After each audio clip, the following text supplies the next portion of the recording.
Sup everyone, I'm your female otaku and I'm here to review episode 2 of Hell Girl season 4. And I wasn't expecting to review Hell Girl once again, but a lot of you guys seem to be really interested in these Hell Girl reviews as I've been told, no one's actually talking about Hell Girl, although I know Ku made a first impressions of it. I don't know if he's still gonna keep up with that or not.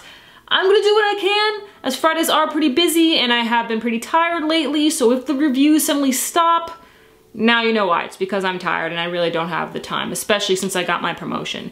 But anyway, with this episode of Hell Girl, we have a very interesting scenario where in the very beginning of the episode, we have this girl named Haru who was about to seek revenge on her partner, not lover partner, but like her comedic partner, her co-worker, Nanako. And she decided not to in the end. She returned the doll and went on with her life. And we at first are tricked into thinking that Haru is being bullied by Nanako, as we see Nanako having Haru run all these sorts of errands, but Haru's just like, oh no, it's okay, I'm fine, I said I would do anything, right? And then, well, to be honest, that's the last we see of something like that, to where Haru is being spoke down to. Everything else throughout the rest of the episode, Haru's on top, because we find out that even though Nanako is supposed to be the main girl with the duo, and she gets more of the gigs and stuff, Haru still gets a bunch of gigs and, you know, interviews, but Nanako's supposed to be like the main girl. We actually find out that Haru is the one who writes everything, and Nanako feels like Haru's creation or her product. I'm just like, okay. Yeah, Nanako is kind of crazy. So crazy that she ends up sending Haru to hell, when to be honest, she really didn't have to. This is something that makes Nanako really crazy, honestly, because throughout the episode we see that Nanako feels indebted to Haru and she takes abuse from Haru, like mostly verbal. She only got hit by Haru once. And Nanako just looks up to Haru so much because she saw Haru as like a comedic genius. She was like the best writer, and that their career boosted up because of Haru. That's how Nanako sees it. And she's obsessed with her and thinks that Haru might run away to go back to her old partner. And in the end, Nanako, she decided to make a contract with Hell Girl and even pulled the string. And she didn't need to. Haru said that she felt like that they were done, that they should split up, and Nanako didn't like that at all. She still thought that Haru has some more, you know, writing skills within her, even though Haru has been in a slump. And Haru wanted to go solo, but Nanako wouldn't have that, although it's odd because, again, you know, she pulled the string, so now Haru's going to hell.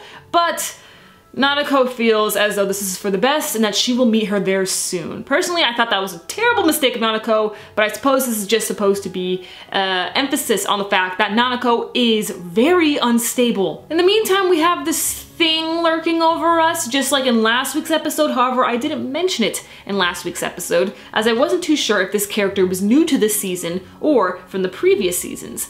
We have this girl who doesn't know who she is, and same with all the other assistants, they have no idea who she is, and keep on asking Enma Ai who she is.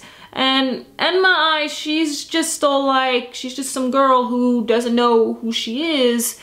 So I'm assuming she's just a wandering soul, as I was told from a lot of you people in the comments of last week's review, thank you by the way, that the really annoying girl, Kikajo, I think her name is, she appeared in season 2, and the adorable little boy appeared in season 3, and people still don't really know exactly what he is or his purpose is. They just said that he's like a wandering spirit who was taken in by Enma Ai, and Kikajo, I think she was a doll, if I'm correct. I don't know, like I said, I haven't seen season 2 or 3, only season 1.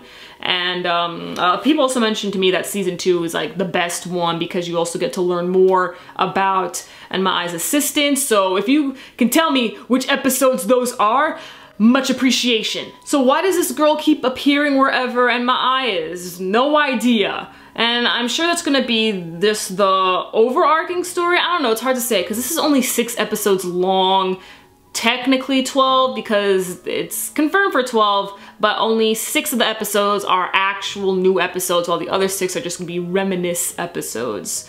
So I don't really know what's gonna go on with this whole girl who doesn't know who she is, but I'm sure we'll find out very soon. But let me know your thoughts on this episode and theories on what exactly the mysterious girl is. And did you like the scenario that went down within this episode? Notice that we didn't get a very comedic or very grotesque like punishment scene. And to be honest, I'm kind of glad that didn't happen because I didn't think Haru really deserved it. Although she was being a piece of shit, still, I don't think it was necessary. So I'm really glad that they cut the whole punishment scene out and just showed her, you know, being whisked to hell right away. We're Female Otaku, sayonara.